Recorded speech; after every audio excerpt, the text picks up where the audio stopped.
And now, it's time for a Star Trek story. You know, the nature of this show brings up some specific questions to it. Last week, we asked a survival question, and we asked, are you justified to do anything to survive? I think we more or less all agreed that no asterisks. Depends on the situation. Yeah. For sure. So this begs a follow-up question. We're going to get another survival question today. My question today, when faced with survival, what responsibilities do we have to others? I think last time we mentioned it was like, if you're in the forest with a bear and the bear's trying to kill you, obviously you need to defend yourself, even if that means killing the bear. That bear got it. Because otherwise you're going to die. And it's like, if there's two guys stranded on an island together, it's like, you probably should help each other. But I mean, at some point, depending on the circumstances, I don't think anyone can technically say you were wrong if you... There's no court arbitrary your stranded island disputes. If you do something that, you don't do in normal society. Okay. All right. Many asterisks. Yeah, many. Is the answer to this question. All right. I think that's valid. It is hard to try to list and think of every possible scenario. What is my responsibility in this situation? But it is interesting to generally think about. And I think this is the kind of thing Star Trek also likes to kind of get into from time to time. And fortunately, we are watching Star Trek today. Today's episode of Star Trek Stories. Yay! Yes, this is episode 71, The Cloud.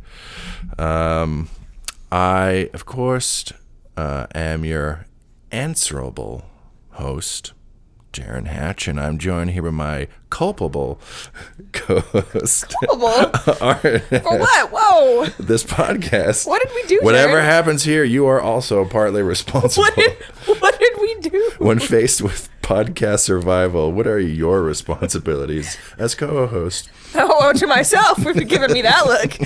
I think you've done something. Yes, welcome to the show, everyone. We are continuing on with our look at Voyager. Last time we watched Phage, where we met the Vidians and their 1,000-year-old flesh-eating virus that somehow has not completely destroyed their entire society.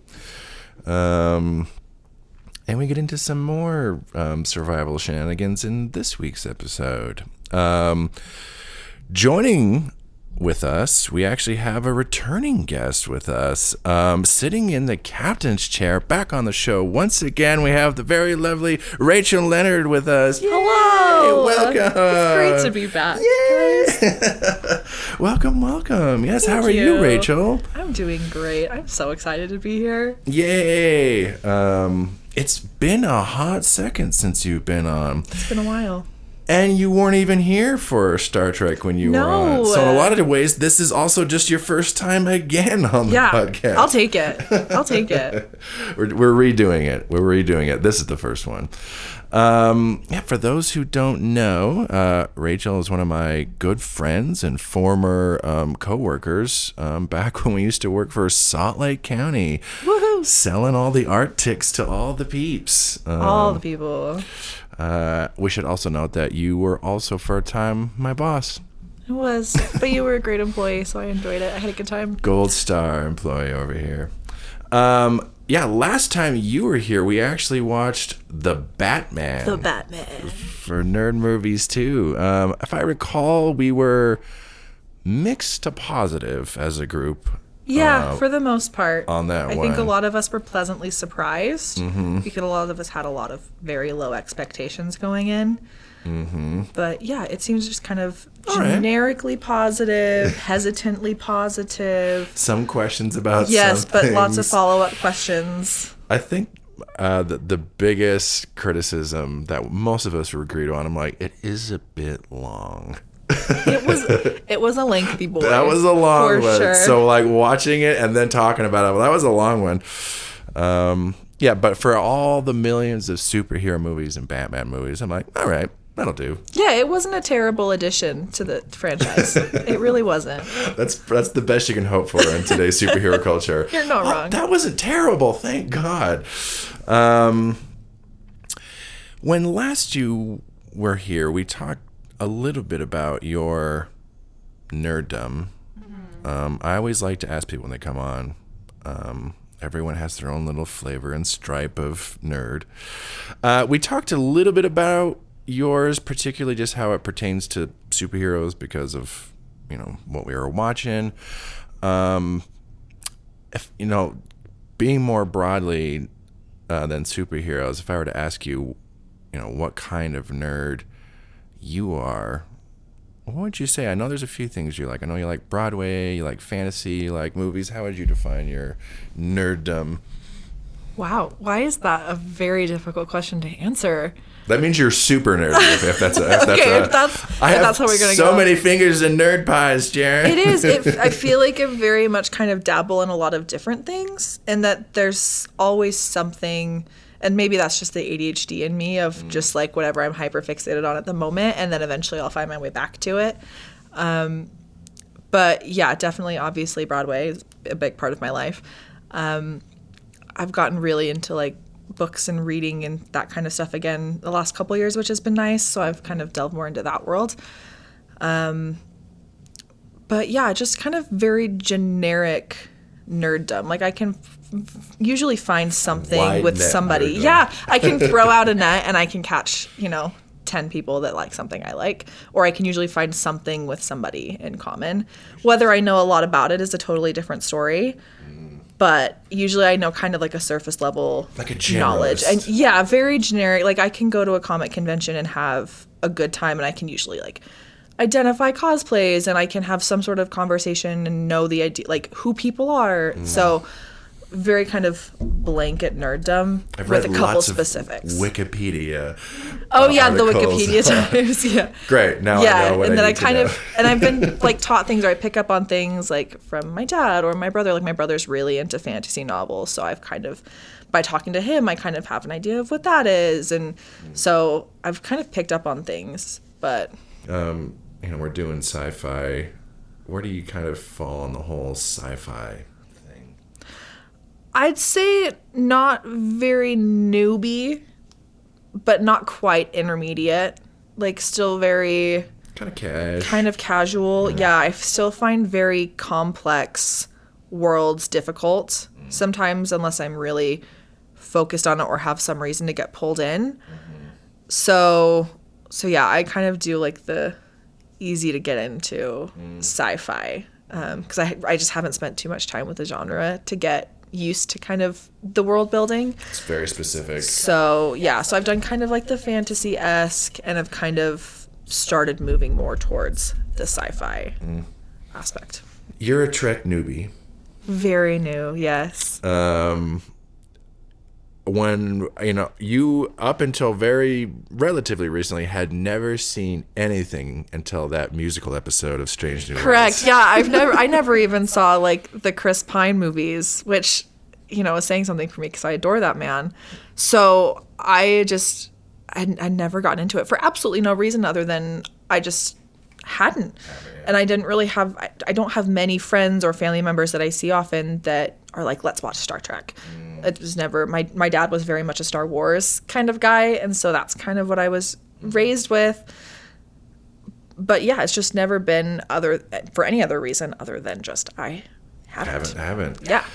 And now it's overwhelming. It's overwhelming too. So if you don't have somebody to guide you, where do you start? I was going to say, if you don't have peeps in your life, it's like at this point you almost need peeps in your life to kind of hold your hand. It's like, here's what it is. Here's where to start. It's okay. There's just too much. It's like this is why I don't start any of those like super long running like classic animes or anything like that, I'm like, I can't get into it. There's too much. Like was it One Piece that has like a 400 million episodes? I'm like, no. I was like, I want to see what, why this has been going on so long, what everyone loves, but it's just like, it's overwhelming, and I don't have any friends that really care about them enough. Yeah. I'm going to be very curious as to your thoughts and feelings on this. Before we get into the actual episode, I'm going to quickly open up the question from earlier to you. What do you think, Rachel? When faced with survival, what responsibilities do we have to others? I find that so hard because I'm a really very like loyal person to a fault. So if I am with somebody, I'm the kind of person, like if I'm in an airline and they're like, oh, everyone, the masks are down, oxygens are low, I will 100% be the person to break the rules and put it on the child before myself. 100%. So I'm like, I totally understand that, like, yes, survival is a thing I need to survive. But I just have never been the person where it's like, oh, I will happily sacrifice myself for you if I'm, if it's someone I know and care and love. If it's a stranger, it gets a little bit more of a gray area of like, I'll probably take care of myself a little bit first, but I'm still going to make sure that you're okay. Like, or if we find food and you need food, I'll happily share it with you. So I find it very, very difficult because, like you said, I think especially when you get into the government and that kind of stuff, when you take on certain positions or roles, you kind of take on that responsibility of others. Even if you're, let's say, you're stranded on an island with a group of 10 people and somebody automatically takes the leader role, like how much of them do you take on for yourself? Yeah. So I think it also kind of depends on, just like you said, very situational. But yeah, I'm loyal to a fault, so I would still 100% if I have a strawberry and somebody else needed food, I'd be like, yeah, here, have my strawberry, and I would happily starve to so somebody else could keep going. So you definitely have a very community-oriented disposition. Yeah, guys, very much so. Like I said, to a fault. Star Trek is for you. Great, I love that. Interesting. It's almost like for you, because it's, I guess, an interesting part. I think we talked about this when we were doing the caretaker episode, because we were talking about in that one what makes a good caretaker, and one of the things that came up was, but the self-care. It's like you got to take care of yourself, and it's almost like it brings up an interesting question of what are your responsibilities, and it's easy to really quick it into like thinking completely selflessly or outwardly, but it's like, but like even when thinking of others, what responsibilities do you have to yourself to be able to take care of other people? So it gets into, for you, it's like, oh, I got to take care of me, and I'm so bad. It's to me, the favorite thing is the airplane. Yeah. Kind of thing. The where mask, it's like, if I'm not breathing, I can't make sure somebody else is breathing. And it's the same thing with self-care. It's just you have to make sure that you're okay so that you're able to take care of somebody else, because if you're taking care of someone else, you're not going to be able to take care of them as well as you can. So it's kind of the weird balance. It is interesting. Yeah, it is interesting, though. Just, just that taking care of your, like, being able to be there for other people. Yeah, it's an interesting kind of shade to the question. All right. Well, I'll be curious if this episode of Voyager can demonstrate if it has any responsibilities to others, or if it gives us more to talk about later. Yes, we are watching The Cloud today. This premiered February 13th, 1995. This is the 5th episode for the first season of Star Trek Voyager. We're a few episodes into the show now, but still fairly early on. This is going to be more of an ensemble-focused episode, so we can kind of see the show trying to figure out the dynamic of the entire cast of characters they have. And especially back, during the 90s broadcast television, these shows were always kind of somewhat designed for random newbies to kind of just stumble in and start watching, make you want to watch more if you understand what's going on. Yeah, I'll be curious. All right, everyone at home who is going to watch along with us, Star Trek Voyager is streaming on Paramount Plus. You can find it by bringing up Season 1, Episode 6, and we will be back after we watch The Cloud.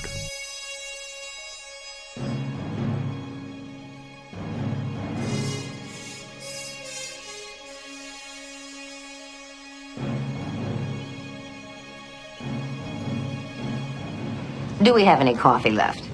No, but we have something even better. I don't want something even better. I want coffee. Really? It's made from a proteinaceous seed I discovered on an expedition. Never mind. I'll use one of my replicator rations for coffee. That would not be appropriate, Captain.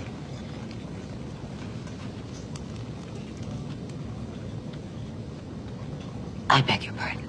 You need to set an example for the crew. Well, thank you for reminding me. You're welcome. I mean, after all, if you want the crew to begin to accept natural food alternatives instead of further depleting our energy reserves, you need to encourage them by your own choices, don't you? Fine. Give me your even better than coffee substitution. And how about some Takar Lagerhead eggs for that this morning? Just coffee.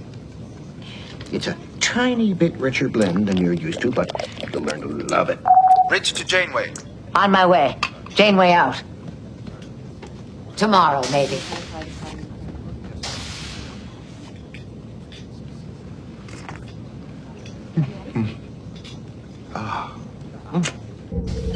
Yes, Commander. There was no need for you to come to the bridge, Captain. Yes, there was. I just wanted to alert you to a nebula we've picked up on long-range sensors. Put it on screen. Magnify. There are unusually high levels of Omicron particles within this nebula, Captain. Are you thinking we could collect these Omicron particles to provide an additional antimatter reserve, Lieutenant? Precisely. Senior bridge officers, report for duty. Commander, set a new course. There's coffee in that nebula.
All right, we just got done watching The Cloud. In case you've never seen this one before, didn't watch along with us. So in this one, Voyager has been having some energy difficulties. Captain Janeway can't get her morning coffee, which is really tragic.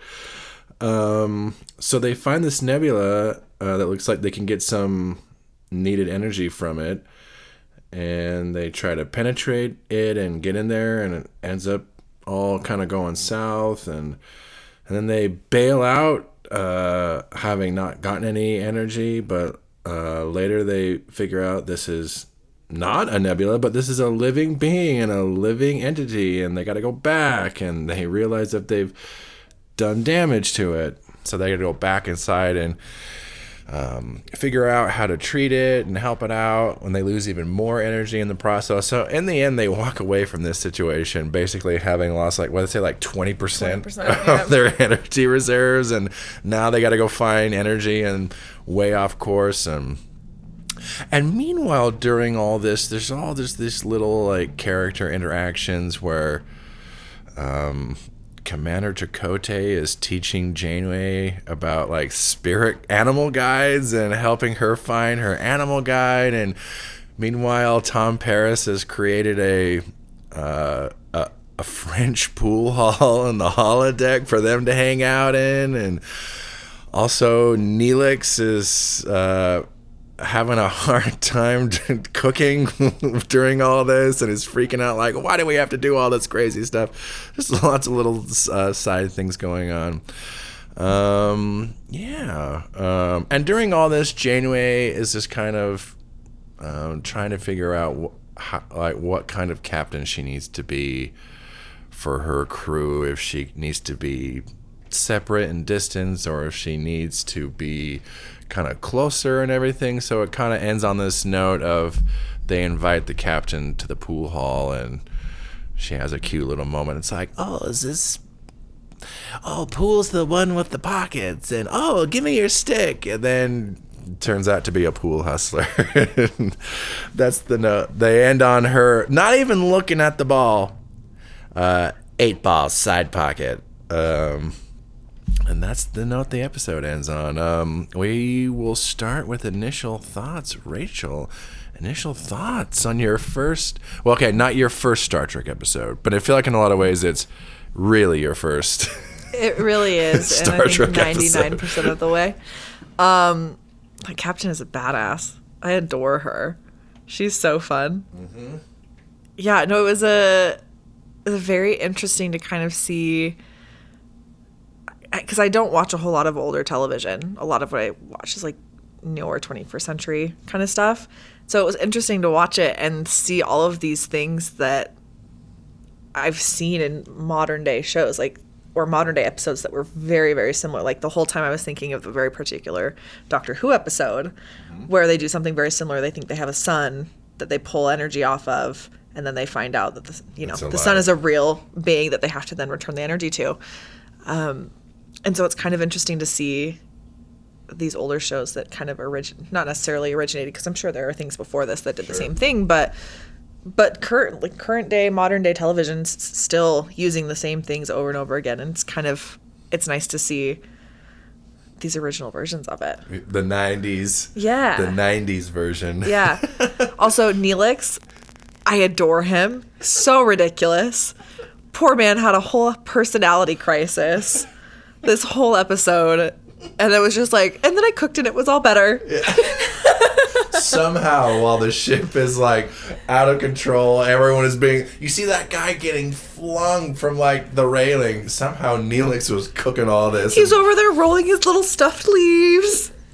His galley has like its own set of personal inertial dampeners. Yeah, it's separate from the whole ship is kind of revolving around it. When do you see those things where it's got like the center where it's always stays balanced, even though everything is spinning on the outside? It's just totally normal. I gotta make my little catappods. Here, you brought snacks to the bridge. Save the kitchen. Always save the kitchen.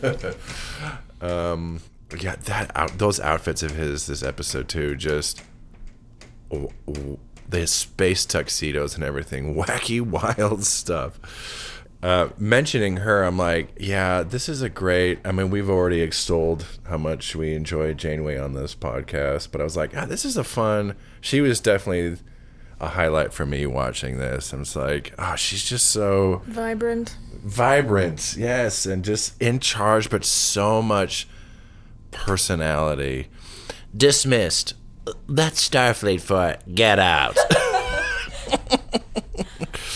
Aren, initial thoughts on The Cloud. Yeah, I know you kept trying to remind me what this episode is about. Just could not remember. Came back to me when I was watching it. You don't watch these early seasons all that often. Yeah. But yeah, I mean, gosh, the technobabble was just out of control. There was a lot that I was trying to follow, and I was it's impossible to follow. Yeah, I was like, I caught one maybe every third word, and I was like, enough that I was like, okay, you're trying to go forward. Okay, that's the goal. Oh, we're going to a place. Okay, and it's like we talked about in the last. At least some of the last couple episodes. We've brought it up the last. I think where it's the like, last few episodes. There's the character stuff, but the plot just overwhelms it, just takes over. And this one almost does it. This one is super plotty, but I don't know. It works with what they're doing. Yeah. So it's almost too much. I feel like, but I feel like I don't know. It works for the situation because they're giving a little bit of focus to every team member. Like every main cast member has like a moment and a thing to do in this. Yeah. Cast less so, but still. She's got that awesome purple top, whatever she's wearing. That whole outfit is also a look. It is. Yeah. Her very soothing voice. But yeah, I don't think these people are idiots. Yeah. I don't know. I really enjoyed it. I mean, oh gosh, I did laugh when he said a Coochie Moya. It's just. Oh yeah. His little Native American. Just vaguely Native American. It's not even a specific tribe. It's just. Yeah, he. When they're talking about it, he says it's an old Native American tradition, but I'm like, not all. Not all he's Native just American. He doesn't even. Like he just like, oh, we all do this. These little vision quests. I'm like, doesn't even mention like my culture or tribe that does this. No, it's an old Native American thing. And it's like in the Caretaker, even though the whole thing was just ridiculous. At least at some point he's like wrong tribe. But it's like no, but now it's. He's just generic Native American dude. Generic Native American dude. Yeah. Oh. I do like that her little spirit animal or whatever, spirit guide is a little like lizard. I think it's cute. Tiny little lizard. I think it's cute. I love Taurus killed hers. I don't just like. The only person who killed her spirit guide. I don't know. I liked it. There's a ton of fun moments. Kim and Tuvok just having secret side Their little whisper. Yeah. Hey, man, get it together. Hey, fuck you. You get it together. This episode was so funny. It's just. Because, we had, the last episode we watched was Phage. That one was super serious. This one was just fun. And it was just, it felt like almost like a comedy. There was these fun moments. Also, I have to say, Tom Paris has no shame being like, hey, guys, come to my computer program where I have 2 women fawning over me constantly. What? No shame. No shame. We just wait around and bat our eyes at you in your little virtual fantasy world. Hey, you guys should all come and hang out in my cool little fantasy world where all the chicks dig me. I'm so curious. I'm like, what's the real Sandrine like? If she saw this, would she be like, you are never coming back to my bar again? This is how you virtually recreate my bar? Yeah, the other lady is probably fake, right? She's not a real person, I assume. She might be real. I don't know. But at least his fantasy girl that shows up in all of his every single one. But it seems like Sandrine is definitely based off someone real that he knows personally, not some 50s famous pool guy. And I'm like, yeah, where's HR? Should you be creating virtual versions of people you know in life that are fawning over you and just oh, you're the best? Yeah, very dubious. I don't know. Yeah, anyway, that was. I was not very concise in everything I said. It was a lot. There was a lot going on, and I just really liked it. I feel like that's appropriate because I feel like this episode is. You said there's a lot of plot, but also there isn't a lot of plot. There's so much side stuff happening in all this. It's a very one-off kind of side plot. There's not multiple main storylines going on. They're all one and done, self-contained side plots. Yeah. So by the end of the episode, we knew how it was done. What was the end game there? So we don't have to worry about continuing it for multiple episodes. No. But it just keeps it fun. These little weird random vignettes. So I feel like a rambling response is appropriate. I do enjoy this one. I share your criticism of the technobabble. Yeah, because some of the dialogue when they're doing the cloud stuff, I'm just like... Oh, so there was one specific thing that Torres said in sick bay. I was like, what? What did you just say?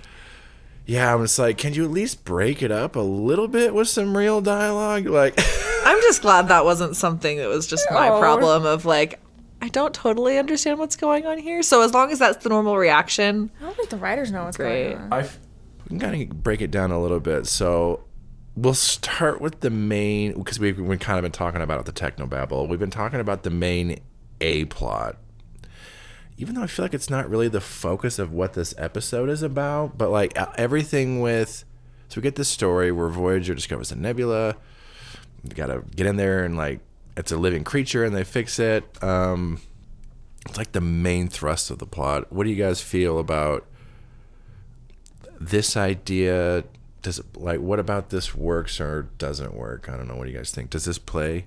Yeah, it feels like a Star Trek episode. Yeah. Neelix's line is almost a little too self-aware. It's just like, do they really have to stop off at every whatever? And I'm just thinking, yeah, do they really have to do that? I mean, I know they're looking for power, but it's like they're stopping off and doing other things too. And I'm like, aren't you guys trying to get home? Can't you just scan stuff From a distance. and move on?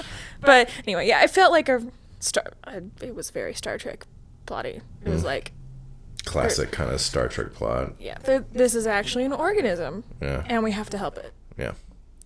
What do you think, Rachel? Star Trek, this is like your first real kind of Star Trek. yeah, it seemed very Star Trek to me. Yeah, no, I think it was very fascinating. You could see like everyone had their role. And it was very interesting to kind of see all of these pieces come together. Like, to me, I feel like every kind of, what's the word I'm looking for? Like every Star Trek, every Star Wars, every Marvel has their thing, like A versus B. Yeah. You know, like you always have Batman versus the Joker, or you always have like this person has their enemy. Yep. Whereas in this particular episode, there wasn't any particular link to what I would imagine would be the Star Trek lore of who are these people always trying to fight. They're not trying to go against somebody that you have to know kind of the background of, oh, why do they not like these people? Why are we against it? Like, you didn't really have any of that. This was very self-contained in that, oh, they just happened to come across this thing, and then by the end, That's it. it's done. Yeah. So it did kind of feel like a nice way of getting into it, and that I didn't feel like I needed to know. I knew as little as the characters did. Yeah. Like if when the characters know more than me, that's when I kind of start to feel uncomfortable, where it's like I'm missing something, and I start to kind of get too into trying to figure out what that is, that I miss everything that's going on. Whereas here, we're all on the same boat. Cool. We know as little as they do.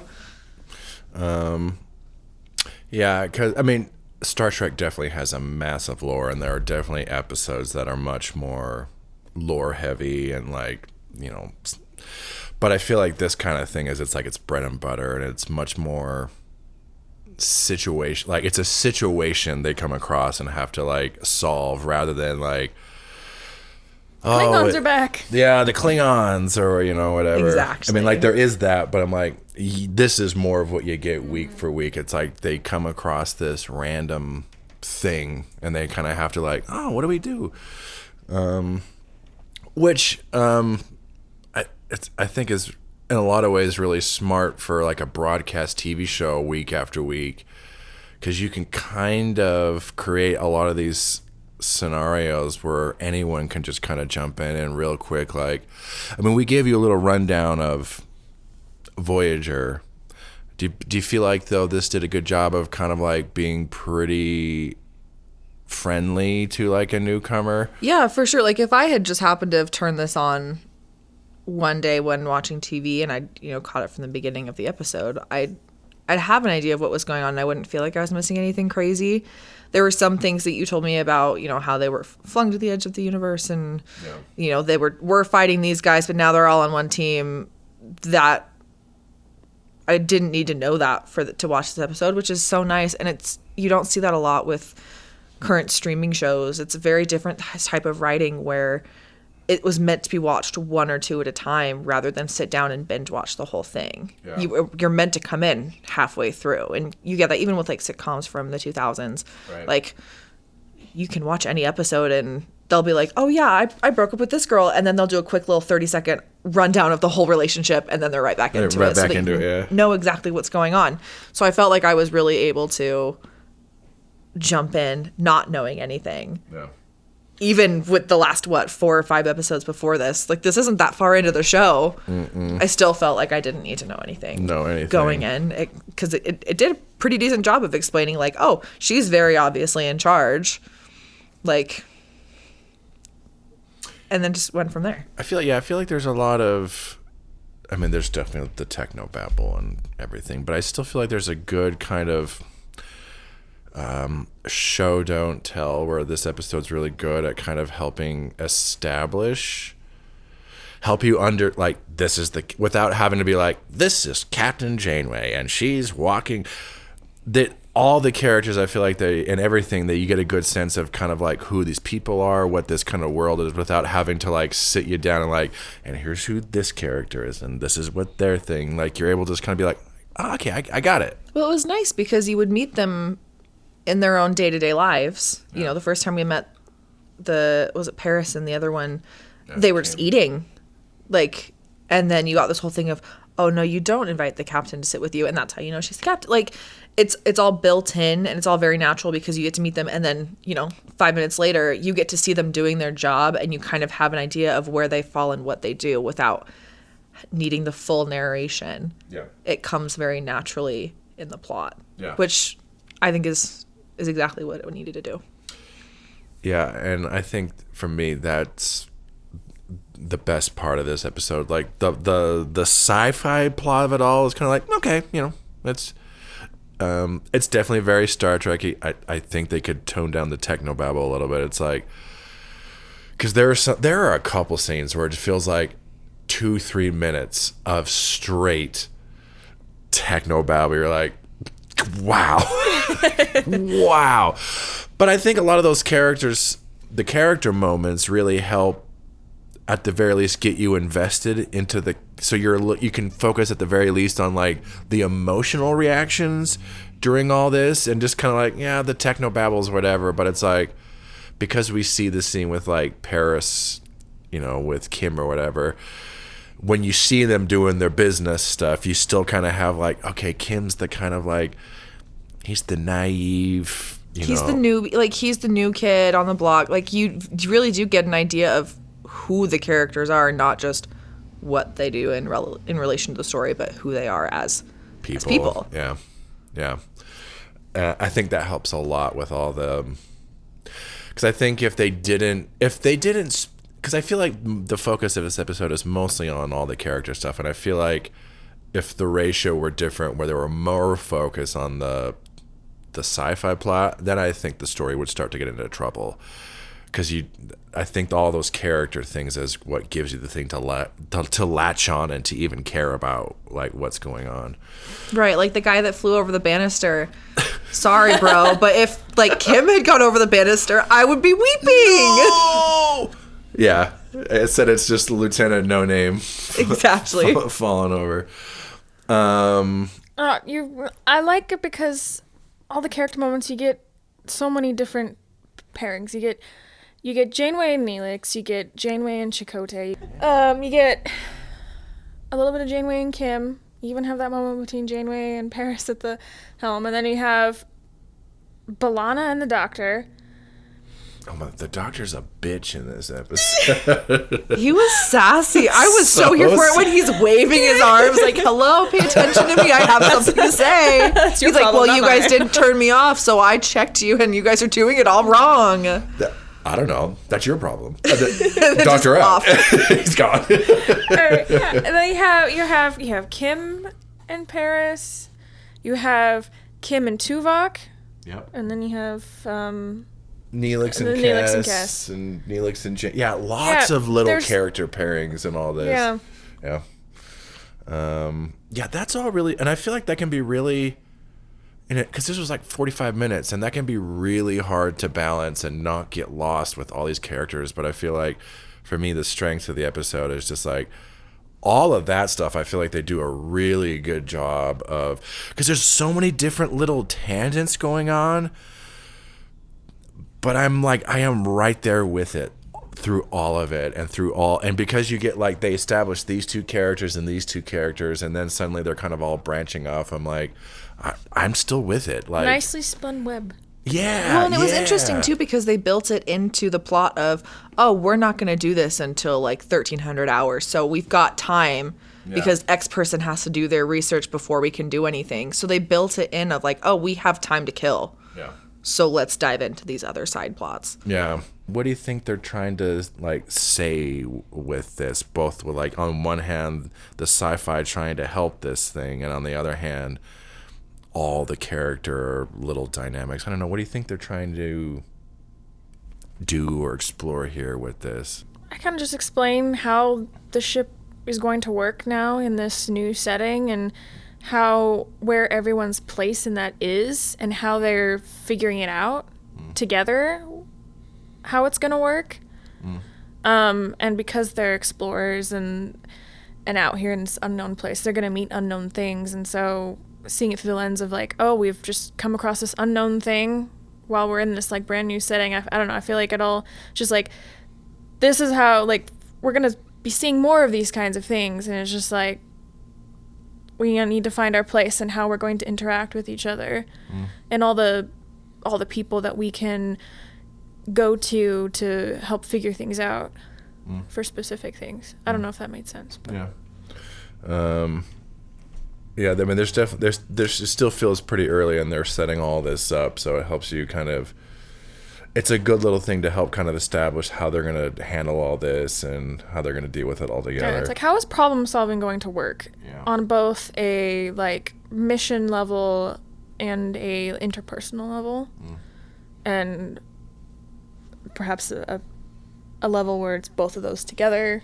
I don't know. What do you think, Rachel? What do you think they're trying to do with these two kind of stories? I mean, I think they're, like you said, there's the two very clear parts here. You have the story of what's going on with the nebula and them trying to do that versus the character side of it. And I think at the end of the day, we watch things like this because we want the stories. Yeah. Like, that's what television, film, movies, all of it is the storytelling piece of it. And especially since this is so early in the show, I don't know how long this ran, how long these seasons are, whatever. Like seven a long seasons, 26 like episodes a season. Minute, right? It's a lot. So they have a lot of stuff that they need to set up, and I think in order for people to want to watch this show, whether it's Star Trek or not, if you want to watch a show, you need to set up those characters early on and how they think, how they feel, what they do, how they react in these situations. That's just the core of television, and so I think doing that and making an episode kind of purposely for that is important this early on. But then when you add in the nebulous and all that kind of stuff, that's what makes it Star Trek. It's the how you tell that story, because at the end of the day, most television arcs are kind of the same. Just like, you start with these people, you got to get to know them, and then you throw problems their way, and that's how they resolve it. Growth It's ensues. how you tell these same stories. That's what makes the show interesting, and that's what makes each show its own individual piece. So I think by having this episode, and again, having not seen any others, I don't know if this is a common thing, if they do these kind of, because it did seem very, like you said, well-rounded, and it covered every single character. It didn't just say, oh, this one person has a problem and we're all going to try to fix this one person's problem.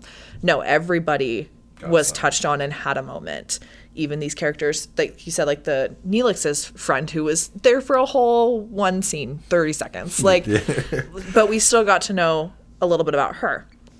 So I think it was very stereotypical in that way of, we got to learn the characters and how they react to these kinds of things, because this is a very interesting problem, like we were talking about earlier, is, do you take care of something else? Like, you caused the problem, but like, you know, not everybody agrees that, oh, we may have caused this problem, but we don't need to go back to fix it. It'll deal with it on its own. So we get to see how these characters would react in that kind of situation, and bringing in like the Star Trek aspect of it, of the science and telling the story in that particular way, is what makes it the end product. Again, hopefully that makes sense. Yes, but I think it's a very stereotypical thing of introducing these characters, but it's how you tell it. Yeah. that makes it Star Trek. I also realized I see a metaphor on here. So they use a suture, a Star Trek suture, where instead of just trying to help the alien, trying to nebula just do being, like yeah. a vague, just like maybe we can just accelerate the growth. They're like, oh no, we have to pull a piece from here and a piece from here and kind of pull them together. And I'm like, that's kind of what they're doing with the cast. It's like, Look at no, you. we gotta pull from you. We gotta get you. We gotta get you. Yeah. There you go. Figured it out. I support it. I absolutely support that. That's it. We solved it. Yeah, I feel like, I mean, we're talking about your community-oriented brain earlier, Rachel, but I feel like, yeah, maybe in the short term that might kind of hurt the ship and the power reserves, but I'm like, you got to think in the long term, though, that sense of community this whole situation has got to be helpful for any difficult situations they're going to be coming across down the road. So Yeah, wouldn't they also want people to do the same? If some creature comes up to them and accidentally hurts them and then just fucks off. pieces out, yeah. Yeah, it's like they'd be like, that sucks. But then if like they stayed behind to help them, it'd be like, wow, that's really nice. Like, I don't know. It's just a golden rule. You know? So Yay, Star Trek. yeah. You done good. Were there any characters or character interactions for you guys that kind of really stood out as being fun, or there's a bunch in this. My two favorite were, I mean, everything with Janeway, of course, so I'm gonna just put that aside. Janeway aside. That's always the answer. Just like your shout out to Patrick Stewart. I just feel like shout out We're to watching Kate Star Trek: The Mulgrew. Next Generation. As always, shout out to Patrick Stewart. I feel like this one's Bringing always his A game, like always. yeah. B'Elanna and the Doctor, because it's a new.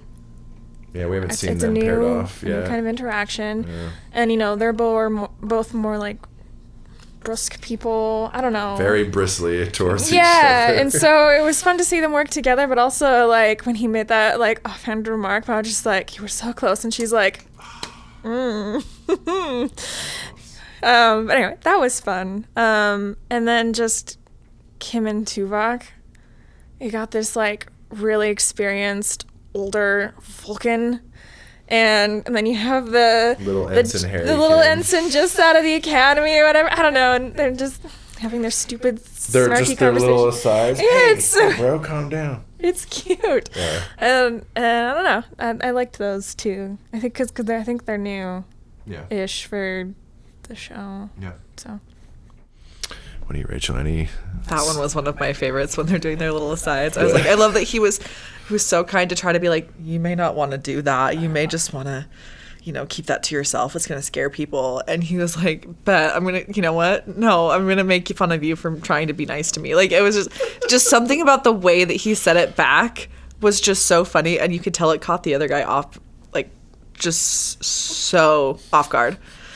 So I think that one was the one that stayed with me the most through the whole show. And I was kind of like, oh man, I wish there was more of that, like more than like 2 minutes in. That means you haven't seen anything like it either. and it's so good because you see this show. We've seen Kim tries to just be a good officer and not to try to cause waves or anything. So to see him suddenly be like snarky with like Tuvok, I was like. Just a little bit of, because he's usually just like, okay, yes, Captain. Yeah, a little spice. Yeah. Hey, a little character growth. But I think overall there were some nice little, just quick one-liners that just, like you said, that's Starfleet for get out.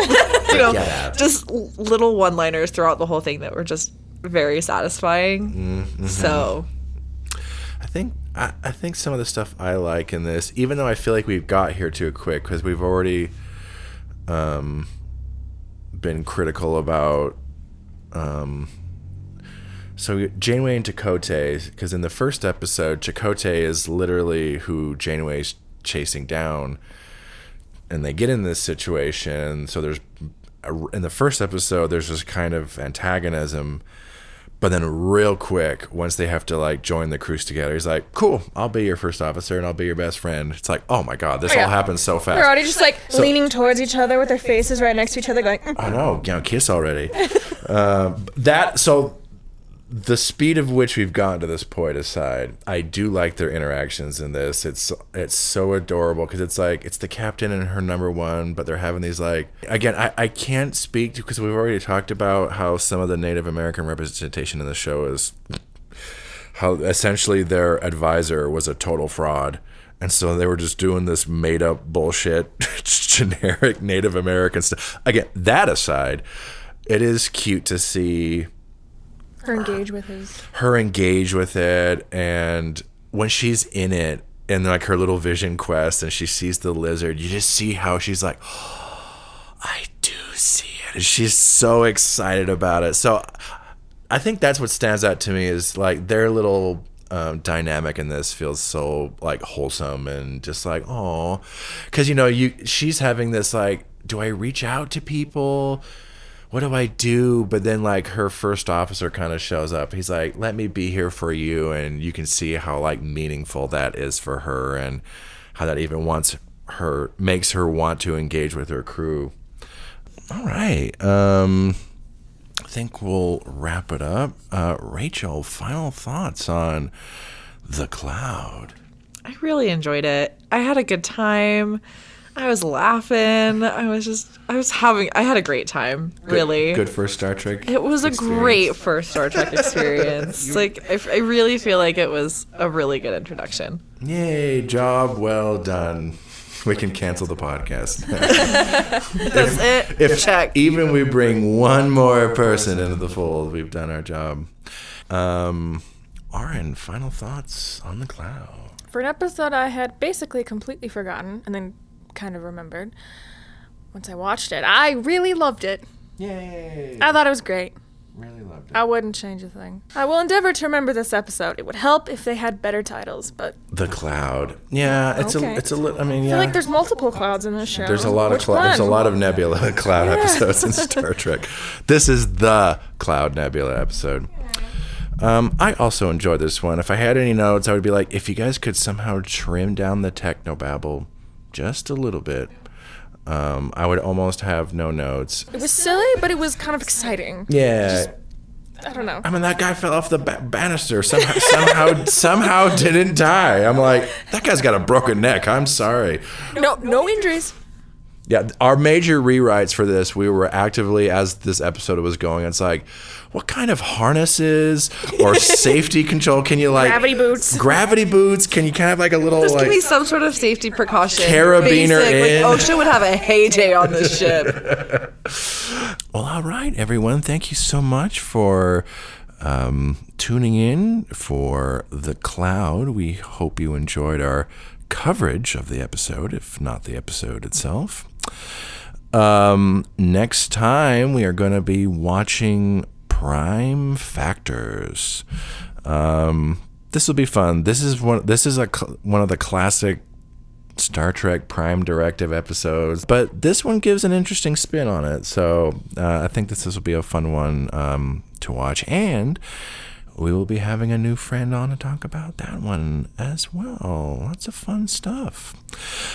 All right, everyone. Rachel, thank you so much for coming on. Anytime. It's been such a delight. I would love to have you back on again.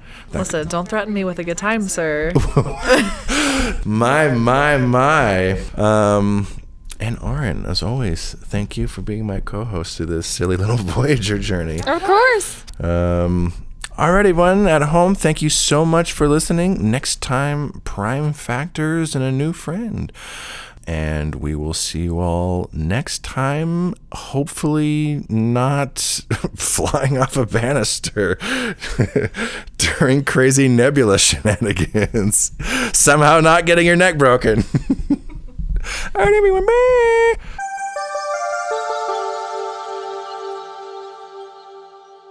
Thanks for listening. If you'd like to share us your own Star Trek story, you can email us at storiedstartrek@gmail.com, or you can visit our Discord server. You can find us by clicking on the link in the show description.